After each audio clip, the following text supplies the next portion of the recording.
afternoon, everyone. So we just concluded the inaugural meeting of the new U.S.-Japan Economic Consultative Committee, otherwise known as the EPCC, or EPIC. Secretary Raimondo and I were very glad to welcome our colleagues here to Washington today. Foreign Minister Hayashi and I saw each other just a few weeks ago in Bali for the G20, and then in Tokyo, where I had the opportunity to convey the profound sympathy and sorrow of the American people to the people of Japan after the assassination of Prime Minister Abe. As you may know, the EPCC was a product of President Biden and Prime Minister Kishida's meeting in January, their first major talk after the Prime Minister took office last fall.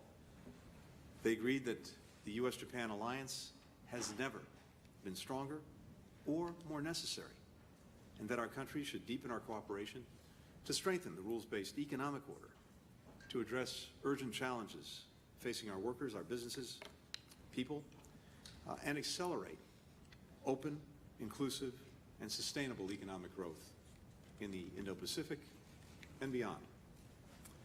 Today's first meeting of the EPCC was, I think it's fair to say, a resounding success. Productive, substantive, directly connected to issues that matter in our people's lives and in their futures. We discussed building resilient supply chains after the COVID-19 pandemic revealed just how fragile they are. We addressed emerging technologies, which bring so much promise of opportunity, but also risks to national security, human rights, consumer health and safety, intellectual property. We talked about Moscow's war on Ukraine. Our countries are working closely to impose costs on Russia so that President Putin will end the war and address, of course, in the meantime, food and fuel prices worldwide that have been spiked in part because of Russia's aggression.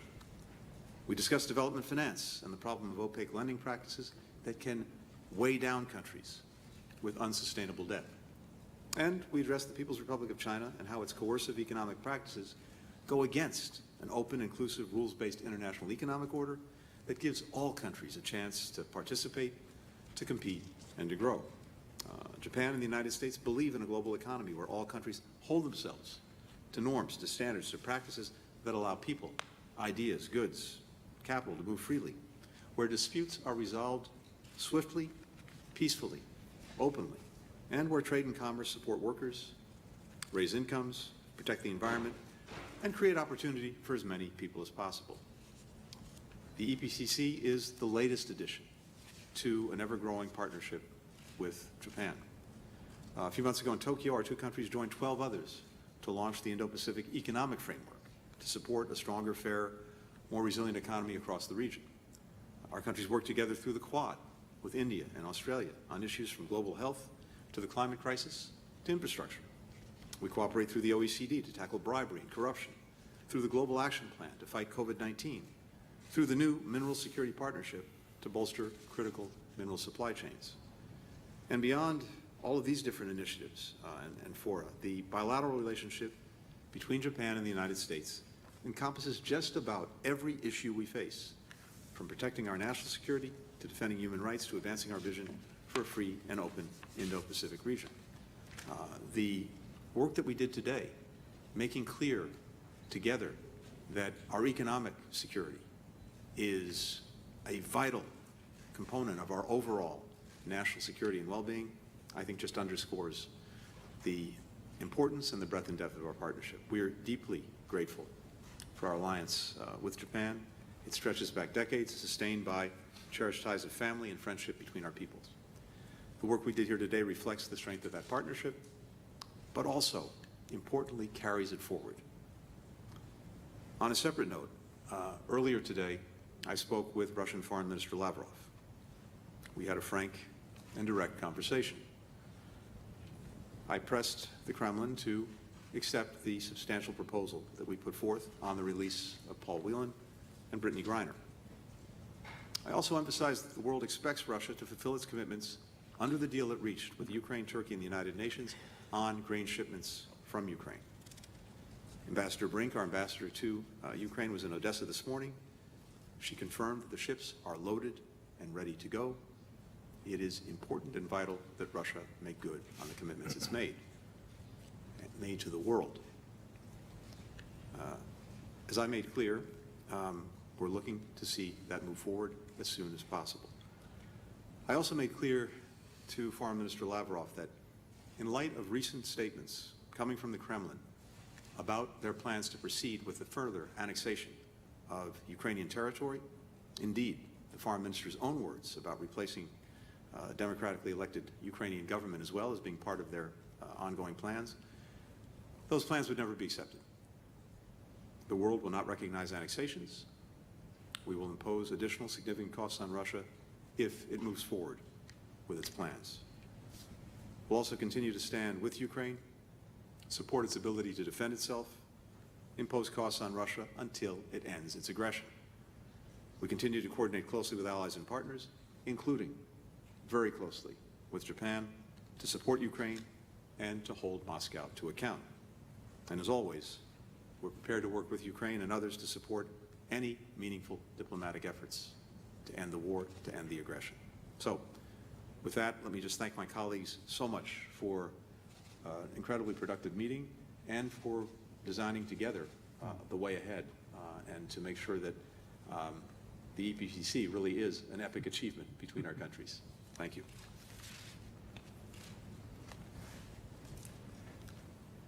Yogi. Hello, everyone. This is my very first visit to Washington, D.C. as a Minister of Foreign Affairs. First, I would like to extend my sincere gratitude for President Biden, Secretary Blinken, and many people from the United States government for your deepest condolences for the passing of former Prime Minister Abe.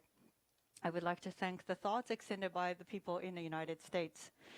We have just come out of the very first ministerial level economic 2+2 with Secretary Blinken, Secretary Raimondo, and Minister Haguida. We had a very fruitful exchange of thoughts.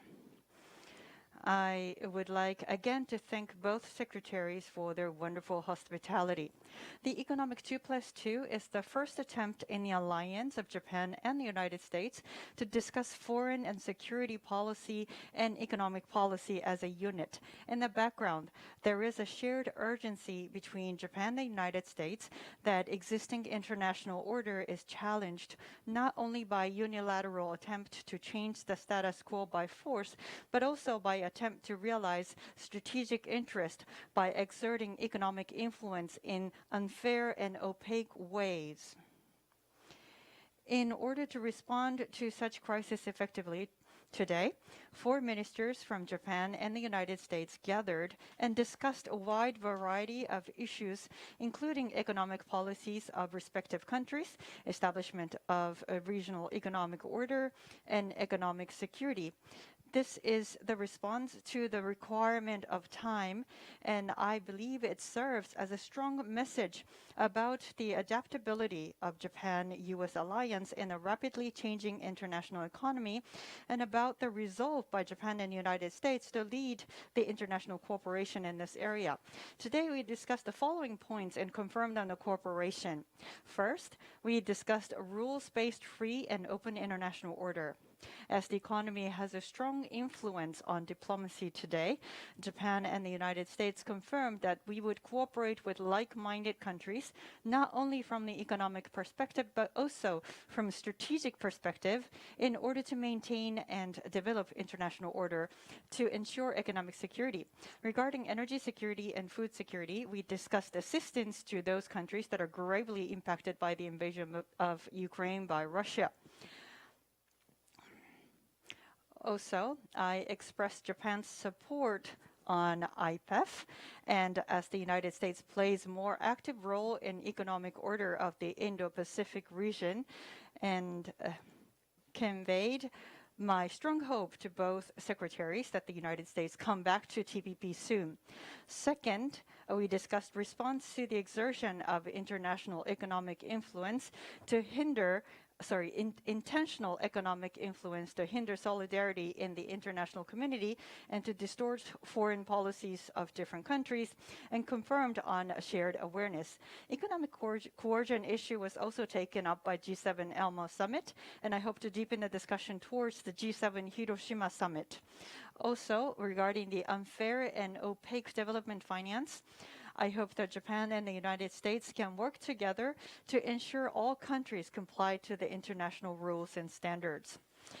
In addition, we agreed that for Japan and the United States to ensure our own competitiveness and resilience, we will continue to promote cooperation based on core partnership that was concurred in April last year. We also agreed to establish stronger supply chain, cooperating with like-minded countries. I would like to reiterate that we are not pursuing protectionism or bloc economy, but any policy will give due consideration to transparency and predictability for businesses. I hope that we can continue to deepen our discussions in various related areas with like-minded countries, taking opportunities of occasions such as G7, chaired by Japan, and APEC, chaired by the United States.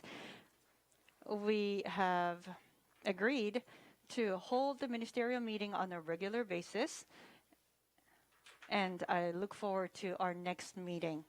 Thank you. Thank you.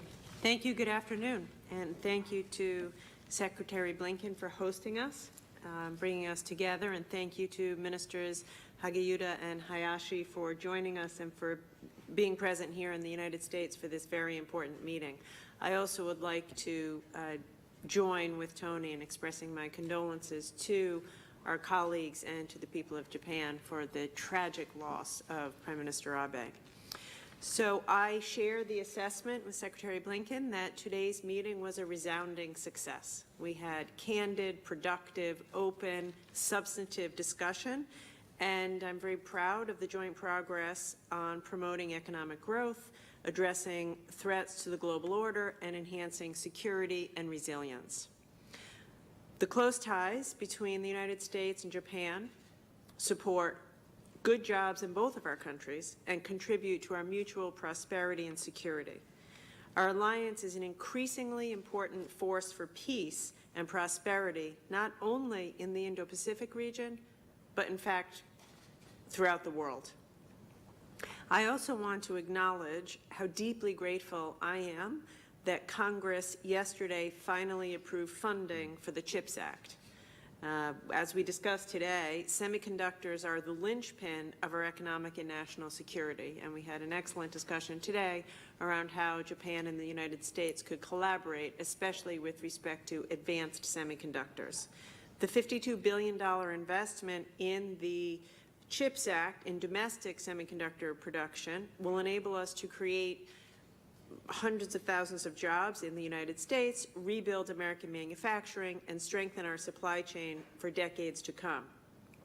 Just as important, this funding will strengthen our partnerships with allies like Japan.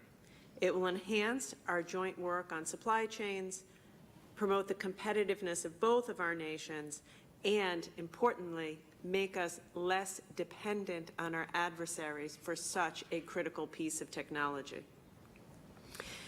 It will build on, just as importantly, the funding will strengthen our partnerships and will build on the meeting that Minister Hagiuda and I had in May, where we expressed shared intent for cooperation on semiconductor supply chains. I look forward to the day, not too far from now, where here in America we have American-made chips supplying Japanese auto plants here in the United States. Together, our two nations are leading the way in investing in our futures. So again, I just want to thank Minister Hagiuda and Minister Hayashi for joining us. Thank you for your efforts to forge new and stronger bonds between our nations, our communities, and our people.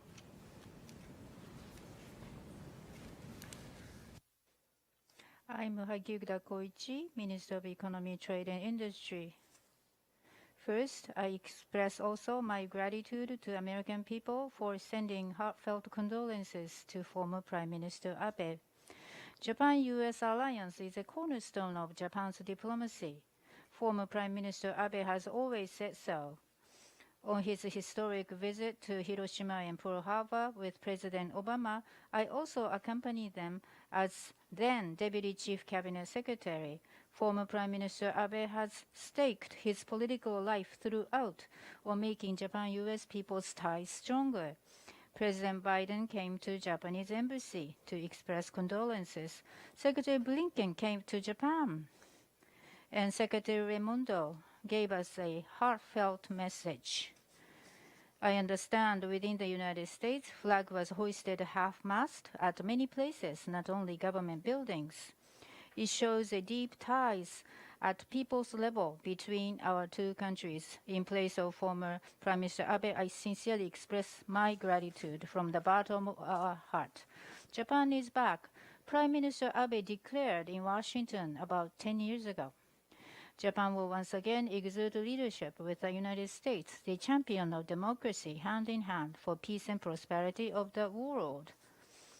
So the determination was expressed, and CPTPP, Free and Open Indo-Pacific, Quad, over a decade, various foundations underpinning peace and prosperity of the region was built.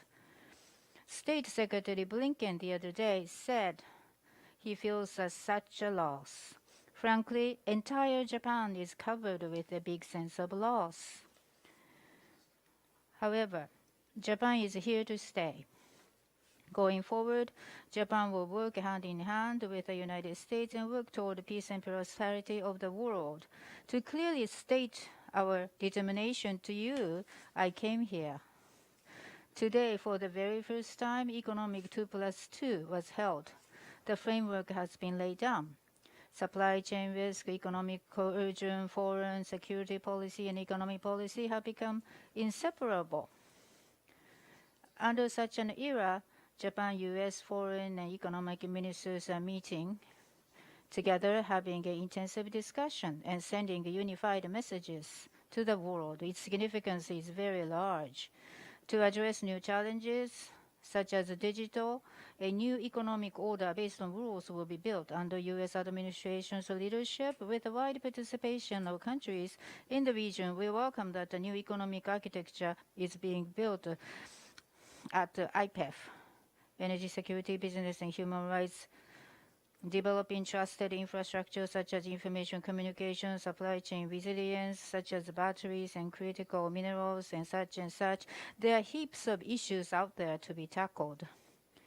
This time, alongside the joint statement, plan of action on specific items was also released. This is a big outcome.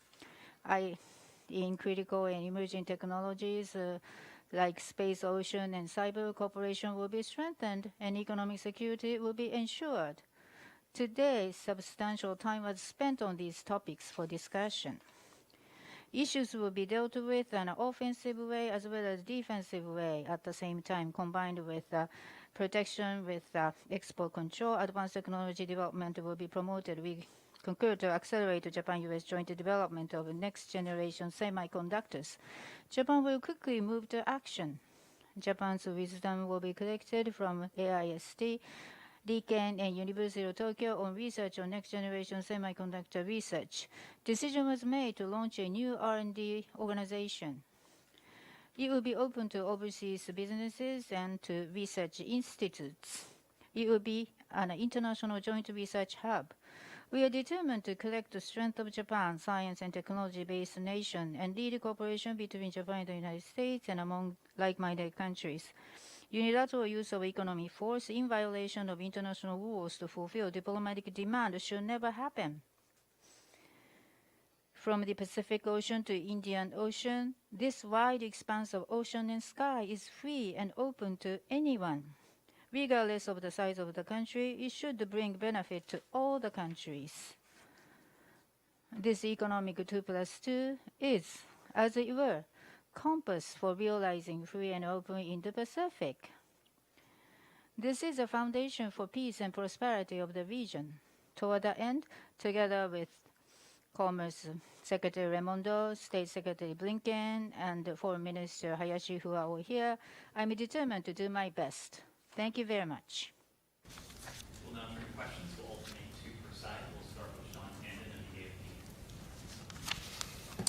Hi, good morning, good afternoon. Mr. Secretary, could I begin by following up on your remarks about your conversation with Foreign Minister Lavrov?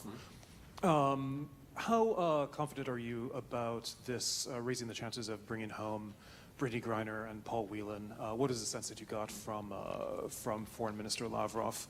I know also you mentioned earlier this week that you're not planning to negotiate on Ukraine with the Russians, but what was the overall sense that you got from Foreign Minister Lavrov? Are you any more confident that the United States could be dealing with Russia and making progress in any area there? And do you plan to speak to him again or even meet him? As was announced today, you're going to be in Cambodia next week for ASEAN.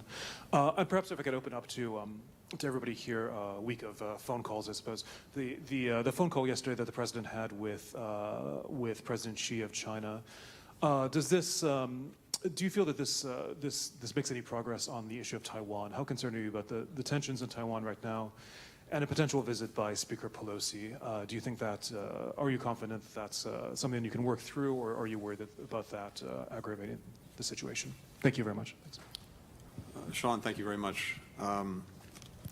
First, just to put this in perspective,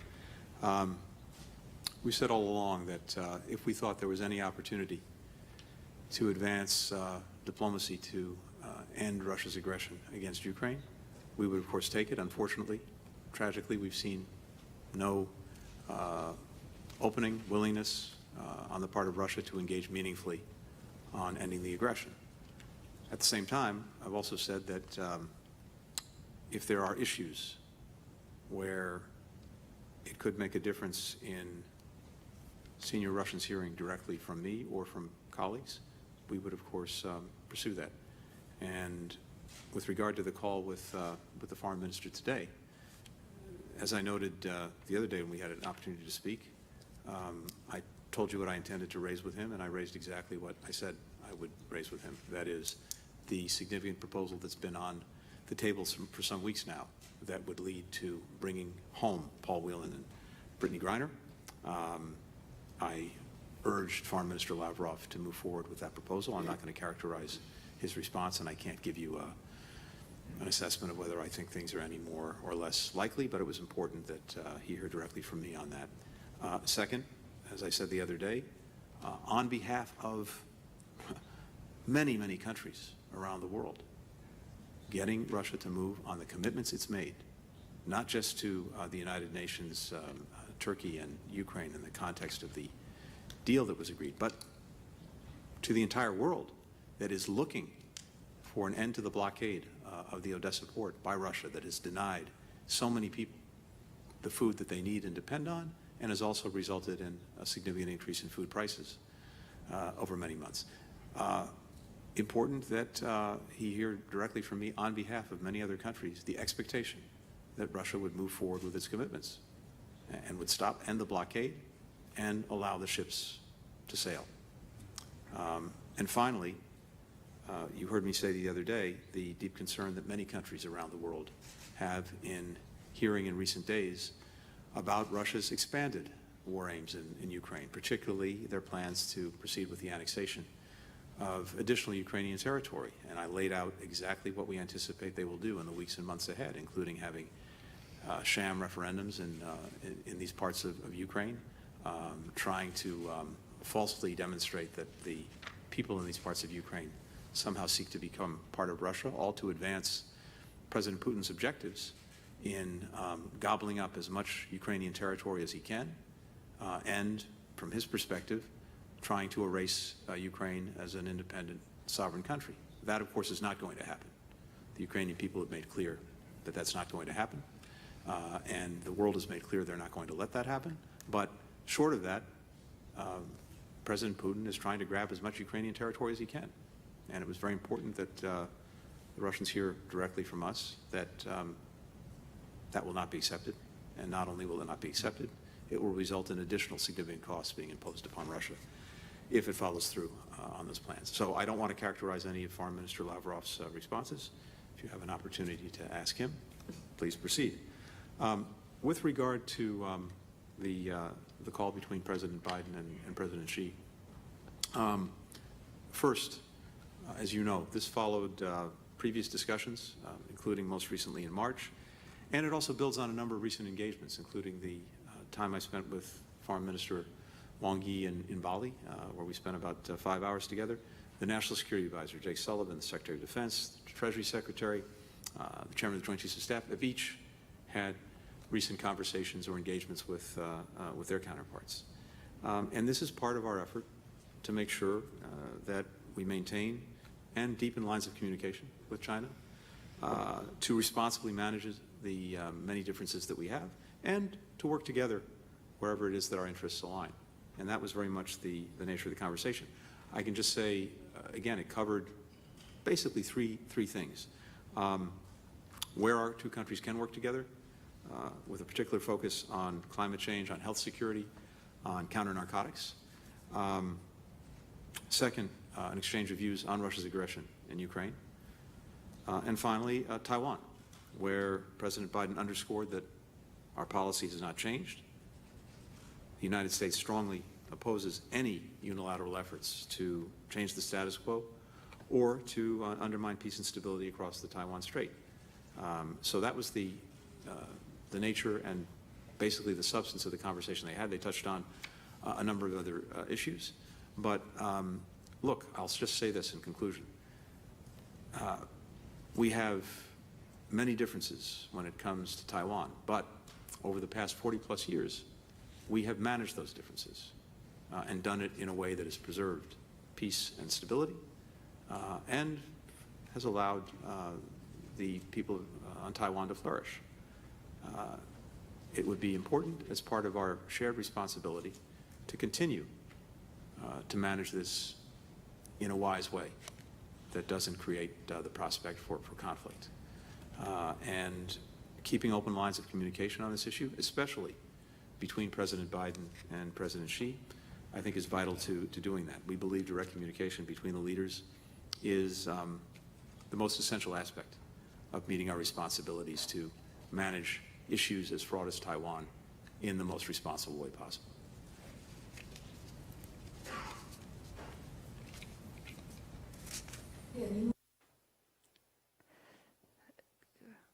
Mr. Matsuda from Kyoto.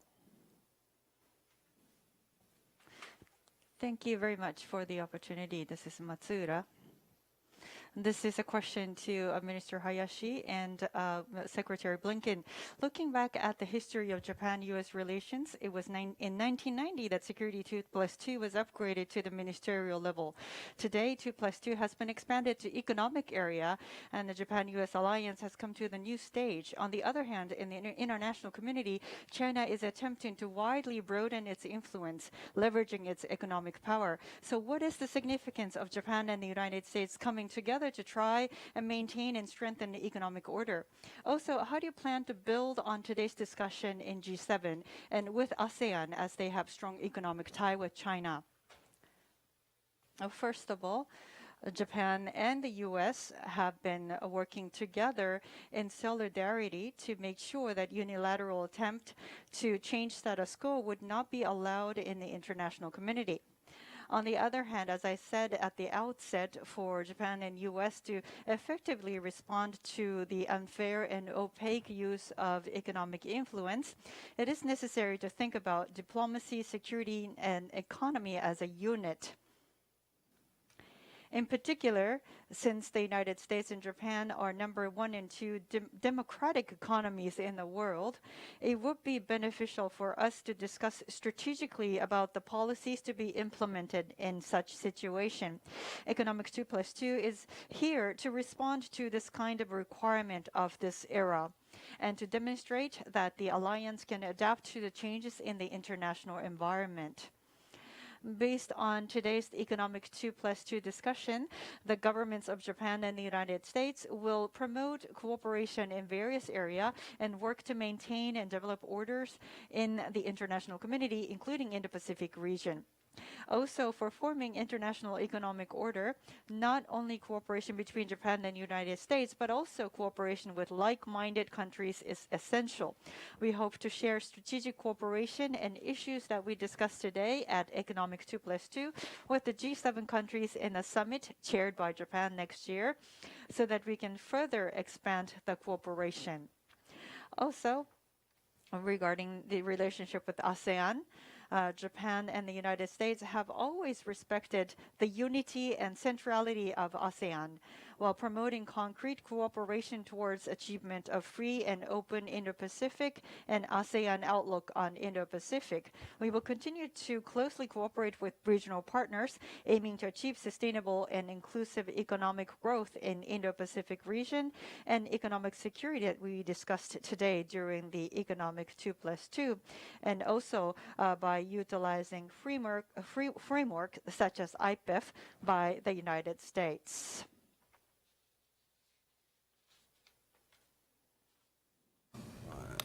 I agree with everything that my colleague has said. I would simply add a couple of points or reinforce a couple of points.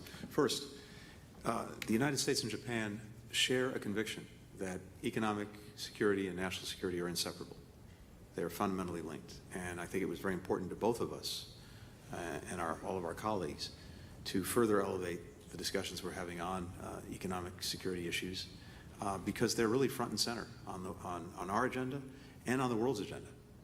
And the issues that you heard us talk about today, I think really go to, in many ways, very practical things that our people in Japan, in the United States, and beyond are feeling, experiencing in their lives. And we have a shared conviction that working together, we can make a genuine difference in advancing opportunity and dealing with challenges to the well-being of our people in the economic sphere.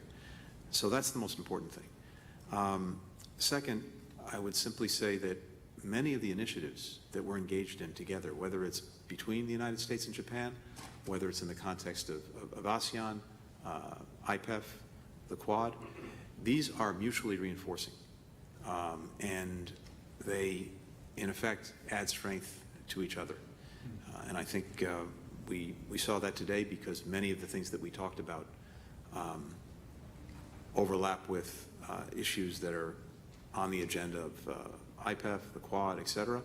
When the United States and Japan can work together to help drive some of these issues, and next year, as you know, Japan will be in the lead of the G7. We will be in the lead of APEC. We can make a big difference in actually moving forward.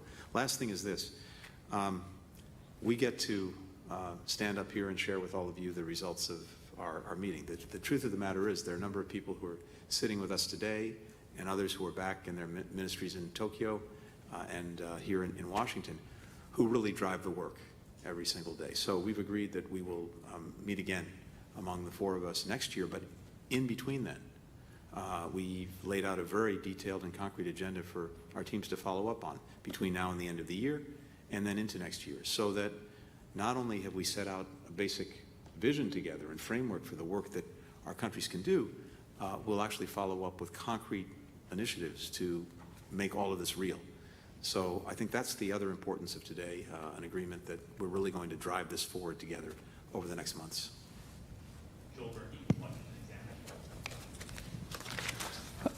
Hi, thank you for doing this.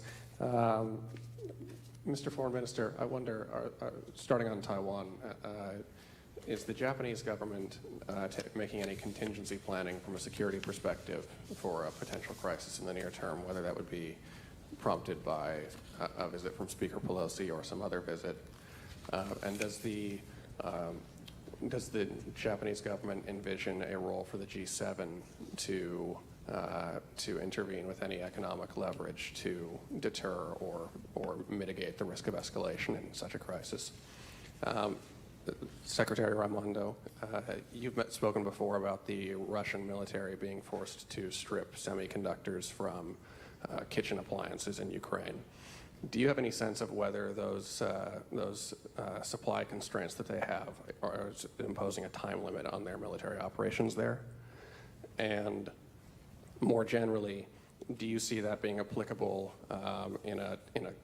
with respect to China in a crisis, or even on the other foot, does the U.S. have sufficient semiconductor supplies to see through a Taiwan crisis in the near term?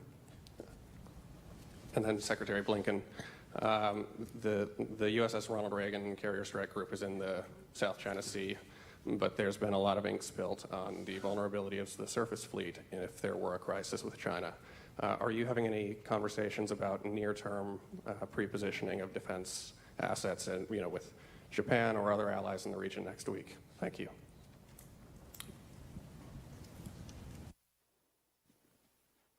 Thank you for your question. Regarding the visit by Speaker Pelosi, we are not in a position as a Japanese government to comment on that. Now, going on to between Japan and the U.S. In May, in a summit at the joint declaration regarding Taiwan, basic approach to Taiwan has not been changed. Taiwan Strait peace and prosperity's importance remains the same, and a peaceful resolution of the Strait issue has been agreed upon between the leaders. Thank you. With respect to the export controls, we have reason to believe that with each passing week and month, the export controls have an even more devastating effect on Russia's ability to continue this war. As they develop the stockpile in preparation for the war for these sorts of technology and spare parts, as that continues to dwindle, their ability to continue to operate is reduced significantly. I will say the reason that these export controls are having such an effect is because we're doing them in coordination with our allies, first among them the Japanese. I mean, this isn't the United States acting alone. We have a coalition of 36 countries. Japan stepped up immediately, and together we are denying Russia parts, including semiconductors, and importantly, as we discussed today, collaborating on enforcement.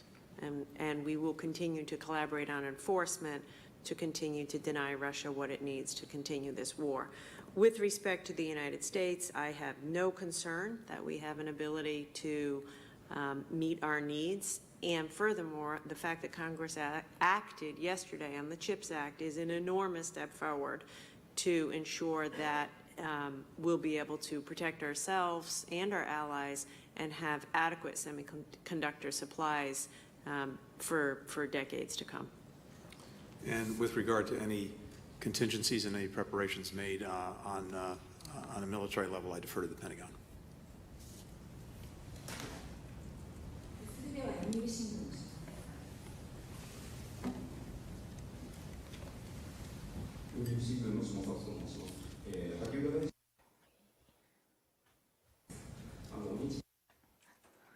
Well, I have a question to both Minister Haguida and Secretary Raimondo. Well, economically, competition can take place and it might develop into a trade friction. It had happened in the past. But what do you think about the alliance relationship covering the economic area?